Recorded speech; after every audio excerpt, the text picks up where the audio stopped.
Bonjour à tous, heureux de vous retrouver sur le plateau de Paris Turf TV pour votre quotidienne reçue 5 sur 5, l'émission du Quintet Plus et du Top 5. Pour m'accompagner aujourd'hui, j'ai le plaisir de recevoir Ludovic Cognot. Bonjour Ludovic. Bonjour Philippe, bonjour tout le monde. Ludovic, direction Saint-Cloud ce lundi, le prix de Beauménil, une épreuve pour poulain et pouliche de 3 ans sur 2100 mètres. On vient de le dire, 3 ans, pas facile à faire un choix. Comme vous le dites, c'est pas facile, mais bon, ce qui est bien, c'est qu'on sera sur l'hippodrome de Saint-Cloud, où tout le monde pourra s'exprimer librement. Quelques plus sont lancés durant le week-end, donc bon, il faudra prendre en compte ce paramètre avec les numéros de corde qui seront à l'extérieur, qui seront peut-être pas désavantagés ce coup-ci, parce qu'il est possible que le peloton se déporte le long du rail extérieur. On annonce 20 mm de pluie durant la nuit de samedi à dimanche, donc pourquoi pas, mais bon, comme vous le dites, il s'agit de 3 ans, et on va tout faire pour vous le donner. Voilà, bon, maintenant on va écouter la sélection de Monsieur Météo, on vous écoute.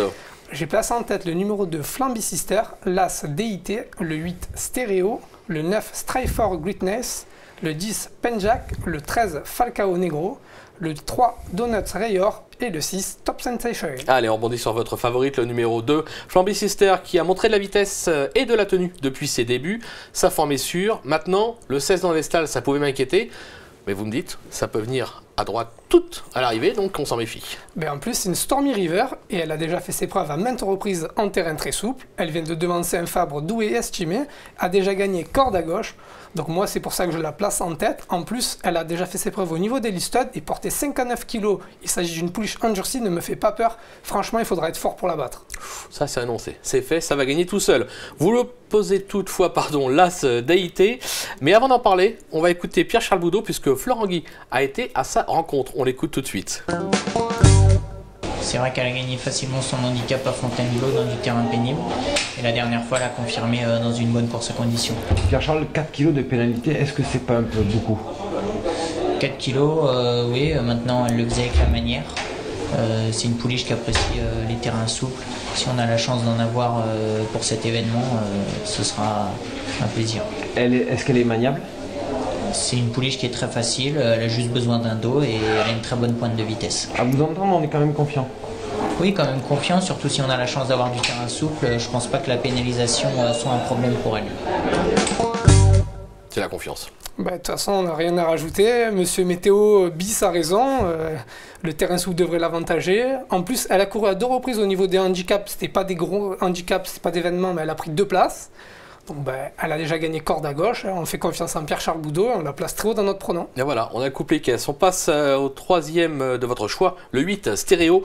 Cheval qui est plutôt régulier depuis le début de sa carrière, sa forme est sûre, comme l'atteste sa récente 3e place sur le sable cantigny. On va le voir, il était caché en Bordeaux, hop contre la lisse.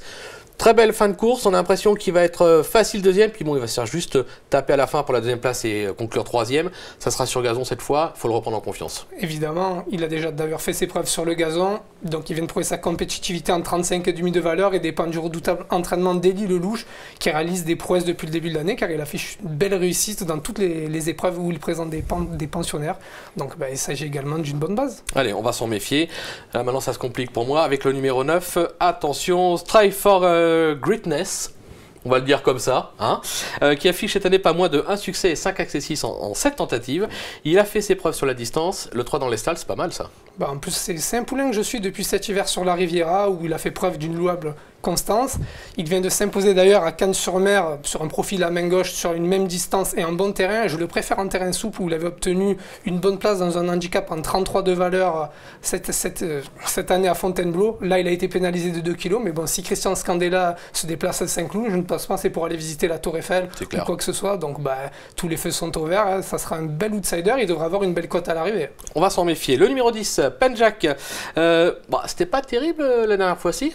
Non, pas du tout. Il a surtout été malheureux durant le parcours. Et en plus, le handicapeur lui a ôté une livre sur cette performance. Il a déjà fait ses preuves dans ce type d'épreuve. Avec une nouvelle fois le Peur des heures australienne, lui aussi il pourrait venir pimenter les rapports et ne le négligez surtout pas. Bon voilà, on a 3 bases solides, on a des petites cotes derrière, ça peut être intéressant, je pense qu'on va passer à la caisse. On va conclure avec une pépite Ludovic dans la 6e je crois. Il s'agit du 603 Private Lesson qui vient de terminer très convenablement à ce niveau de la compétition et sur ce même tracé. Il s'est imposé à 2 reprises à Saint-Cloud et apprécie les pistes assouplies. Je n'ai rien d'autre à vous dire, jouez-le en simple gagnant placé. Vous allez passer à la caisse. Voilà, on dit plus rien, on dit simplement merci Ludovic, merci à vous de nous avoir suivis, bon jeu à tous et à très vite sur le plateau. Au revoir. Au revoir.